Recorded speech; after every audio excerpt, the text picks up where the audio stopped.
trouble. Now, I don't know why these astrologers are so upset with them. Maybe it's because they can't stand the thought of somebody putting the Lord first. Or maybe they were jealous of Rakshak and Benny.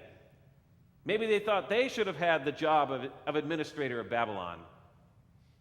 Or maybe they were just racist. We don't know. But whatever the reason, they were quick to tattle on our three boys.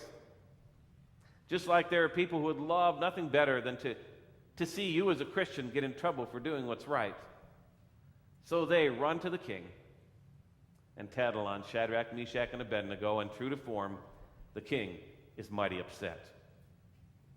Furious with rage, Nebuchadnezzar summoned Shadrach, Meshach, and Abednego.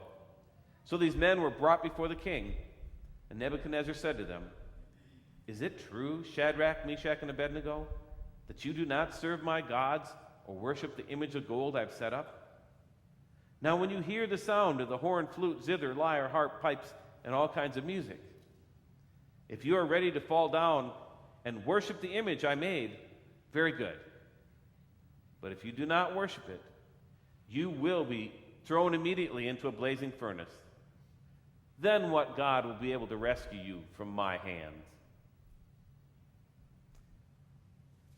As is so often the case, Nebuchadnezzar, as many rulers, thinks that he is above God. He pretends that it's about worshiping his gods, but his real attitude is seen in that last verse. What God will be able to rescue you from my hand? Nebuchadnezzar really thinks that he's above even God. Our boys should be trembling before him. But now listen to their reply. Shadrach, Meshach, and Abednego replied to the king, "O Nebuchadnezzar, we do not need to defend ourselves before you in this matter. If we are thrown into the blazing furnace, the God we serve is able to save us from it, and he will rescue us from your hand, O king. But even if he does not, we want you to know, O king, that we will not serve your gods or worship the image of gold you have set up." This is what faith can do for you. Shadrach, Meshach, and Abednego are willing to go the distance. They are willing to go through the fires of hell, so to speak, to stand for what's right. They truly believe that God is able to save them. They believe it. But they also know that God may choose not to rescue them from the fire. This isn't blind faith like throwing yourself in front of a bus and saying, "God will save me." No, this is real faith. I know that God is able to save me, but God may not. Either way, I will do what's right. I will entrust my life to God. I will go the distance. Well, Nebuchadnezzar is not pleased. Then Nebuchadnezzar was furious with Shadrach, Meshach, and Abednego, and his attitude towards them changed. He ordered the furnace heated 7 times hotter than usual and commanded some of the strongest soldiers in his army to tie up Shadrach, Meshach, and Abednego and throw them into the blazing furnace. So these men, wearing their robes, trousers, turbans, and other clothes, were bound and thrown into the blazing furnace. The king's command was so urgent and the furnace so hot that the flames of the fire killed the soldiers who took up Shadrach, Meshach, and Abednego. And these 3 men, firmly tied, fell into the blazing furnace. As is so often the case, innocent bystanders are caught up in the crossfire. The king desires to take out his rage on Rakshak and Benny, and so he stokes the furnace hotter than usual, so hot that the soldiers are killed who are carrying out his orders. And then this happened. King Nebuchadnezzar leaped to his feet in amazement and asked his advisors, "Were not there 3 men that we tied up and threw into the fire?" They replied, "Certainly, O king." And he said, "Look, I see 4 men walking around in the fire, unbound and unharmed. And the 4th looks like a son of the gods." Our boys aren't hurt. But what shocks the king even more than that is that they're not alone. One, like a son of the gods, is there with them in the midst of the fire, and he has set them free.